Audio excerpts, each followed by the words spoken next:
37th parallel on America's haunted highway, it's Pixelated Paranormal, your guide to the unusual and the strange.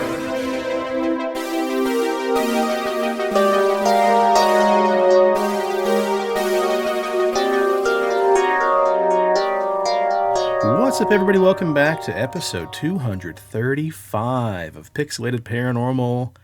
With me, as always, is Presto. What's up, all you cool ghosts and goblins and crocodoons and crocodingos? I love how that's become your official greeting. Yeah. You've just adopted it and made it your own. Yep. We are without Steven on this episode. Unfortunately, he couldn't make it, and we've got another great episode planned for next time, talking about the paranormal mixed in with classic battles and wars, World War II, and some other stuff. But Steven is a huge war nut, and we didn't want to do that without him, so we'll do that next time, because God only knows the hell he would give us if we didn't have him on that episode. And I did it just for him. When I was looking at topics, I'm like, you know what? We talked about how Steve gets his jollies off on history, especially World War II, and I thought, fuck, we've never really covered haunted World War II. So I put together this episode, and you're like, yeah, Steve's not going to be on tonight. And I was like, you know what? Fuck Steve. I put all this effort in this episode. Fuck him. And then you're like, no, come on. And I'm like, all right. I love Steve. Let's wait. Right. Plus, he doesn't ever listen to these anyway, so you know what? Fuck Steve. Well, we'll all have to wait till next time to hear what you're referencing there, and Steven will be so happy. But in the meantime, Presto, it looks like sports ball has yet again taken over news headlines as KU has won the national championship. Did you see the historical game? Yeah, whoop, whoop. I didn't even know it was going on that night until I got on Facebook and saw somebody said they won. Yeah, I don't give a fuck about KU. I don't give a fuck about K-State. I'm a WSU fan because that's where I went to school. So, KU winning the championship is like me being excited that the Dallas Cowboys won the Super Bowl. I don't give a fuck. Well, you've got more dogs in the race than I do because I could give a damn about any of it. Oh. But that's not going to stop us from incorporating it into our episode tonight. Because the news about sports has got me thinking about a weird story I read a few years ago. And so tonight's story will bring together in a perfect marriage sports and the paranormal. So fans at a minor league baseball game in Vancouver, British Columbia, back on September 3rd, 2013, got quite the treat when an object appeared just beyond the tree lines, beyond the right field fence, at Scotiabank Field's Nat Bailey Stadium, during a baseball game between Everett Aqua Sox and the host Vancouver Canadians. A scene straight out of your favorite documentary of Are UFOs Truly Here or Not? Home videos soon spread following the unusual pattern of quick zoom out videos of what appeared to be a UFO hovering just outside the baseball stadium. The sightings instantly hit social media sites, and one of the videos hit over 300,000 views. But sadly, just 1 week after the sighting, the UFO became more of an IFO, that's Identified Flying Object. But it wasn't teenage pranks or hooligans or even aliens. In fact, it was just some good old-fashioned marketing ploys. It turns out the H.R. McMillan Space Center in Vancouver that night chose to launch a drone in the shape of the center itself to promote its new planetarium theater. Now, oddly enough, as you can see in the photos I included there, it looks like your classic, pie pan-shaped UFO, and including spotlights on the bottom side. Circa 1960, baby. Right, Close Encounters. McMillan admitted its role in the hoax in a press release stating it wanted to create a buzz about the new planetarium viewer experience at Vanier Park, which underwent a $500,000 renovation over that summer. But that's not the story we're here to talk about, Presto. You see, that's not the first time a UFO was sighted at a sports event. 67 years ago, during a football match, soccer for all of our American listeners, both the crowd and the players screeched to a startling halt when a UFO appeared above the stadium in Florence. It was October 27, 1954, and a typical crisp autumn day in Tuscany. The mighty Fiorentina club was playing against their local rival, the Pistoiese. 10,000 fans were watching in the concrete-shaped bowl of the stadium, Artemi Franchi. But just after halftime, the stadium fell eerily silent, and then a roar went up from the crowd. Spectators were no longer watching the match, but instead staring up at the sky, fingers extended, pointing at a UFO. The players had even stopped, and the ball rolled to a standstill. One of the footballers on the pitch was Adrico Magnini, and he was something of a local legend at the club and had played for Italy at the 1954 World Cup. Listen, I might have got hit in the head a time or two, but I can tell you, I remember everything from A to Z. It was something that looked like an egg that was a slowly, that makes no fucking, moving slowly. Everyone was looking up, and also there was some glitter coming down from the sky. Silver glitter. We were astonished. We'd never seen anything like it before. We were absolutely shocked. The game was then suspended because spectators saw something in the sky, and according to the referee's match report, among the crowd was Gigi Boni, a lifelong Fiorentina fan. Yeah, man, I remember clearly seeing this incredible sight. But his description was slightly different. This fucking thing was moving fast, man, really fast, and then they just stopped. It all lasted a couple minutes. I would like to describe them as being like Cuban cigars. They just reminded me of Cuban cigars that I want to smoke so bad. That's just the way it looked. I love the pizzazz that you add to these parts. Bonnie had spent many years reliving that day in his mind. I think they were extraterrestrial. That's what I believe, and there's no other explanation I can give myself. Romolo Tucci, still sprightly in his 70 years, agreed. In those years, everybody was talking about aliens. Everybody was talking UFOs. And we had the experience. We saw them. We saw them directly and for real. The incident at the stadium cannot simply be interpreted as mass hysteria. There were numerous UFO sightings in many other towns across Tuscany that day as well, and over the days that followed. According to some eyewitnesses, a ray of white light was seen above the sky coming from Prato, just north of Florence. Another man who relishes the chance to speak about that day is Roberto Pinotti, the president of Italy's National UFO Center. He's written many books about UFOs, and his home is in the center of Florence, stuffed full of alien memorabilia, posters of old Italian B-movies, framed newspaper articles, and black and white photographs of blurry flying saucers. Sounds a lot like my recording area. The players and the public were stunned seeing these objects above the stadium. At the time, the newspaper spoke of aliens from Mars.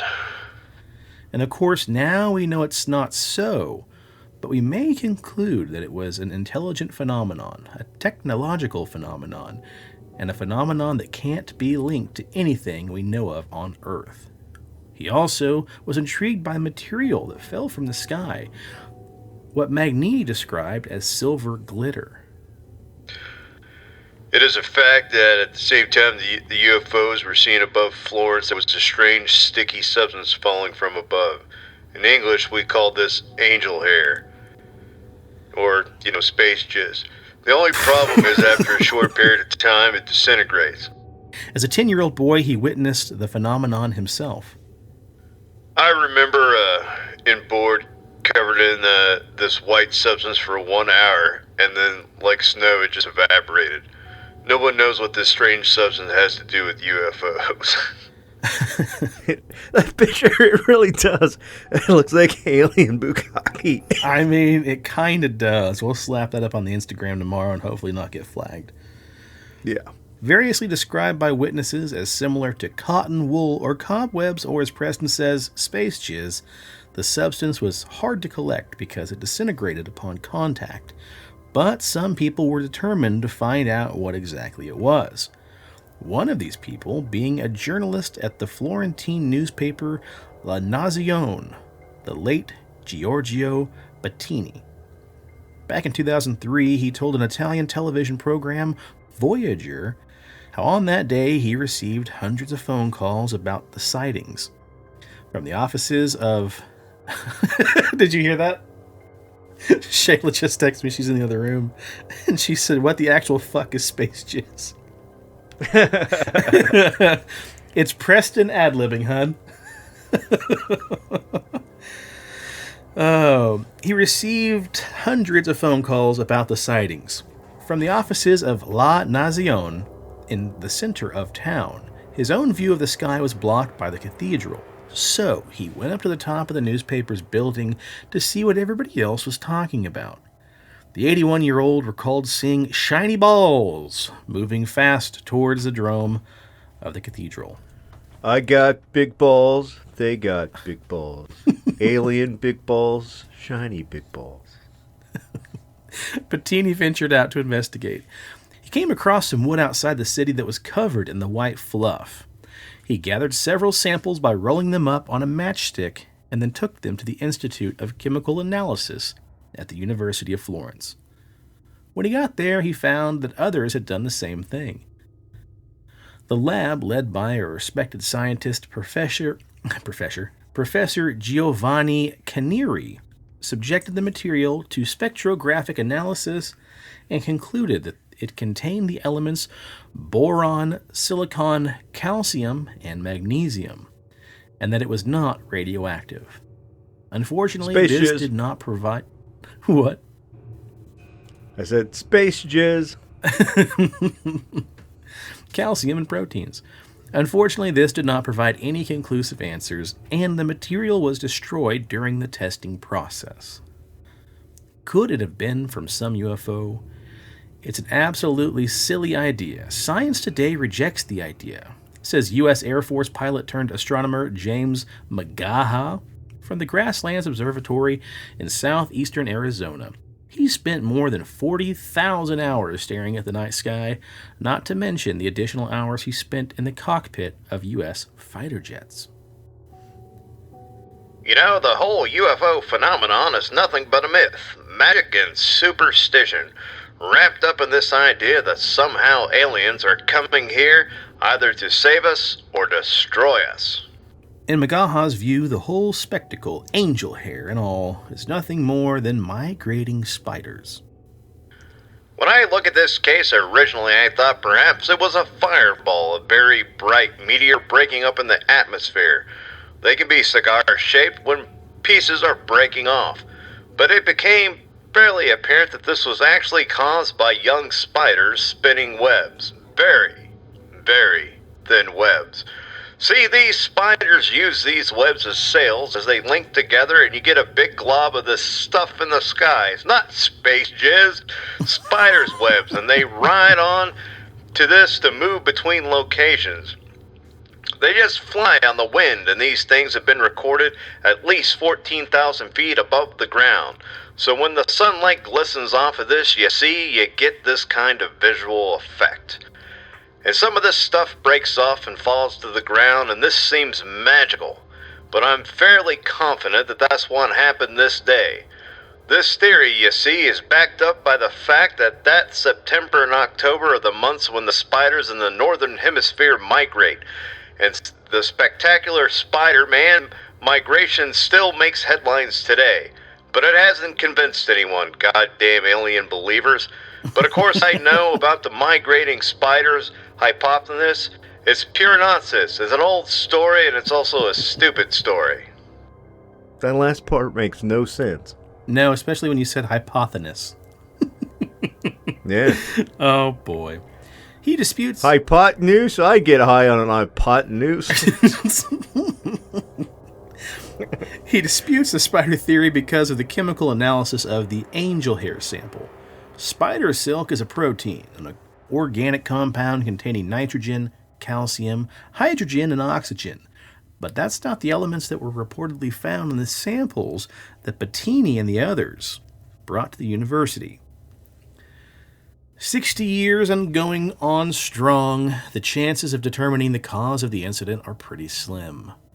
I wouldn't trust any reports of old and strange events like this unless I'd seen the data, says science writer Phil Ball. He agrees the elements said to have been observed in the angel hair don't seem to tally up with the spider theory. Well, shit, I don't either, and I'm not even a scientist. Yeah. You see, folks, magnesium and calcium are fairly common elements in the living bodies. Boron and silicone, much less so.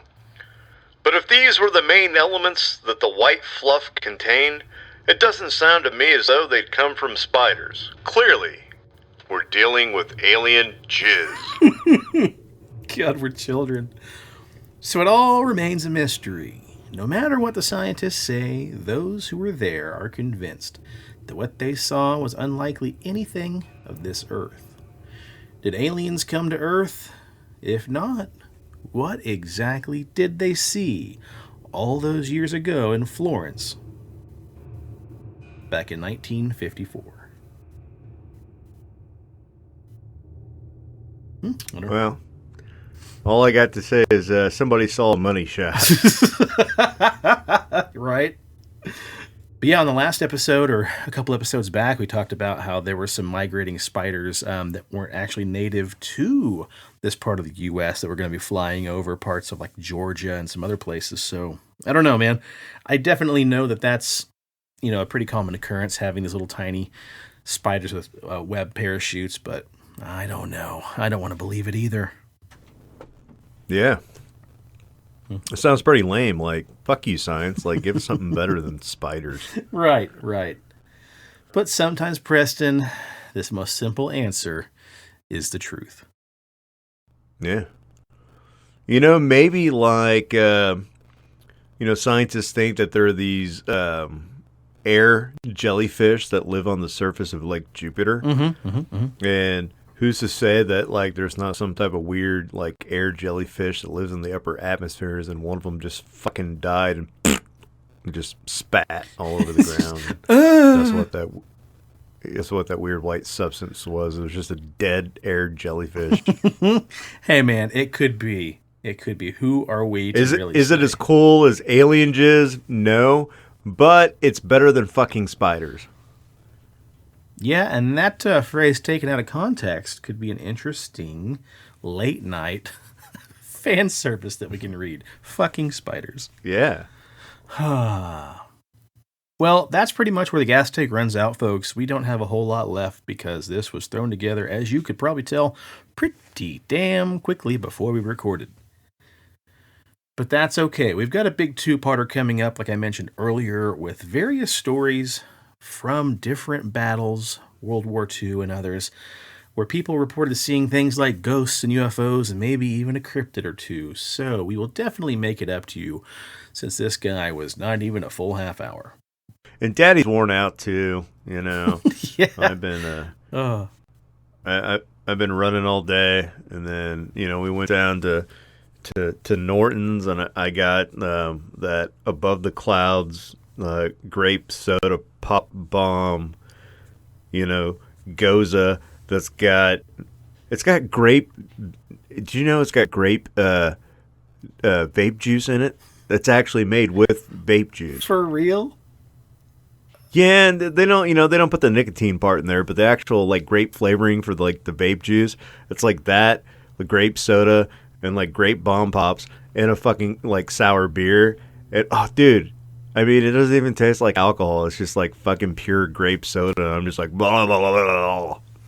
Yeah, Shayla and I went out last weekend and got one, and then grabbed a crowler to go. And listen, folks, if you don't like beer, this tastes literally like bubbly grape Kool-Aid. It is delicious. Yeah. Man, with all the talk we talk about Norton's, man, we should go down there and do a collaboration, make some kind of paranormal beer. Yeah, they got weird paranormal shit hanging on the wall all over the place. Man, they'd be down. Yeah, they've got some of the best decor. This place is a local brewery that opened up, about 4 years ago? And yeah, something like that. They won us over instantly because they've got like an alien gray. They've got a Bigfoot over by their merch stand. They had a Slimer movie prop hanging from the rafters. It's a pretty rad place, man. And good. And then for the bathrooms, for the male and female bathrooms, they got the silhouette of the couple from Beetlejuice. So it's like where her eyeballs are popping out of her mouth. That's the silhouette that's on the girls' restroom.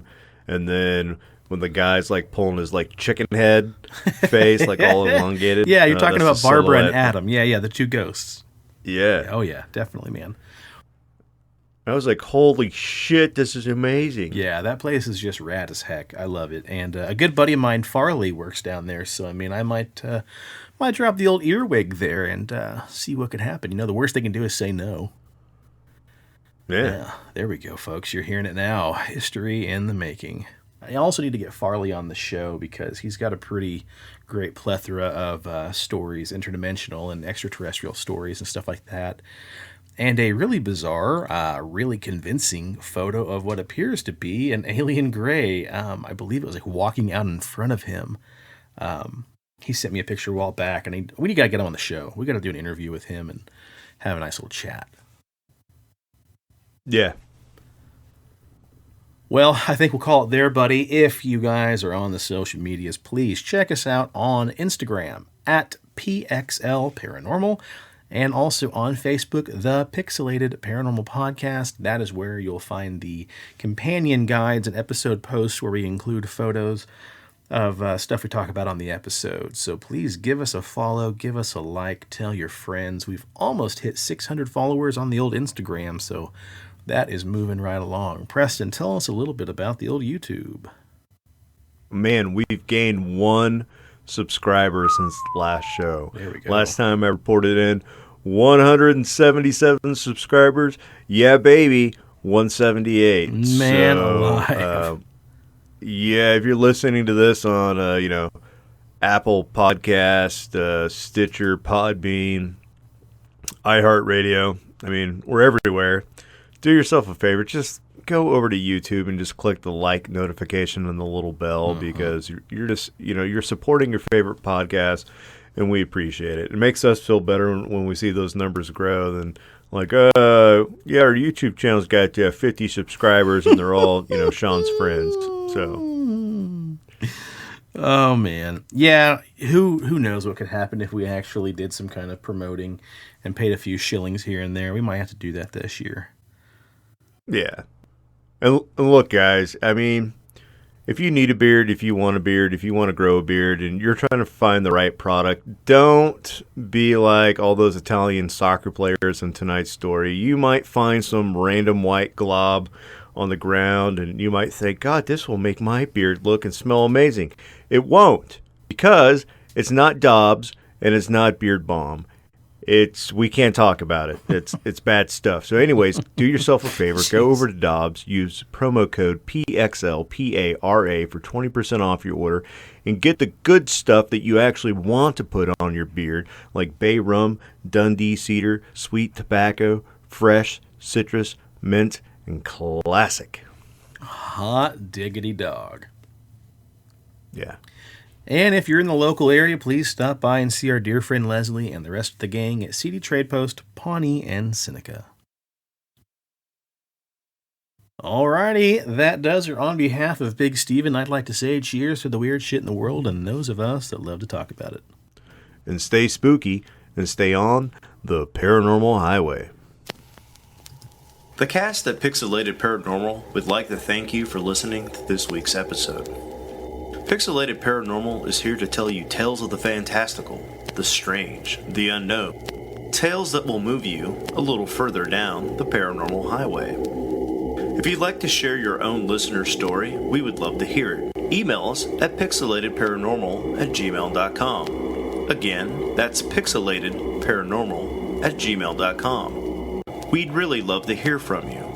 Again, thanks for listening to this week's episode of Pixelated Paranormal, your guide to the unusual and the strange.